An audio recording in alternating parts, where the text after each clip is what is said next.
வணக்கம். 100க்கு 100 உங்களை அன்புடன் வரவேற்கிறது. நம்மளோட நேயர்கள் வந்துட்டு ஒரு சில கேள்விகள் கேட்டிருக்காங்க. எஸ்ஜிடி நோட்டிஃபிகேஷன் வந்துட்டு எலெக்ஷனுக்கு முன்னாடி வருமா அப்புறம் வருமான்னு சொல்லிட்டு. எலெக்ஷன் கால்ஃபர் வந்து பார்த்திங்கன்னா ஏப்ரல் 16 அப்படின்னு சொல்லி டென்டேட்டிவ் டேட்டுன்னு சொல்லி கொடுத்துருக்குறாங்க எலெக்ஷன் கமிஷனரேட்டில். இது மேபி இது உண்மையாகவும் இருக்கலாம், மேபி எக்ஸ்டென்ஷன் ஆகலாம்.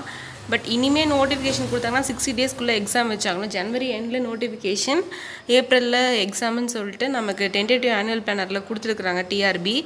இருந்தாலும் இது மொரர்லெஸ் 1 month 2 month டிலே ஆகுமே தவிர ரொம்ப டிலே ஆகாது. இந்த வருஷத்தில் கண்டிப்பாக எக்ஸாம் இருக்குது. ஓகேவா, ஜூன் ஜூலைலையாவது எக்ஸாம் வச்சுருவாங்க. ஸோ ரொம்ப டிலே பண்ண மாட்டாங்க. கண்டிப்பாக இந்த எலெக்ஷன் முடிஞ்சதுக்கப்புறம் கூட நமக்கு எக்ஸாம் வச்சாங்க அப்படின்னா தான் வந்து அவங்களால வந்து போஸ்டிங் போட முடியும். ஏன்னா அதுக்கான அறிவிப்பும் வந்து வெளியிட்டுருக்குறாங்க. எஸ்ஜிடி டிலே ஆகுமே தவிர்த்து வந்துட்டு ஆஃப்டர் எலெக்ஷன் தான்ன்றது என்னோட கணிப்பு.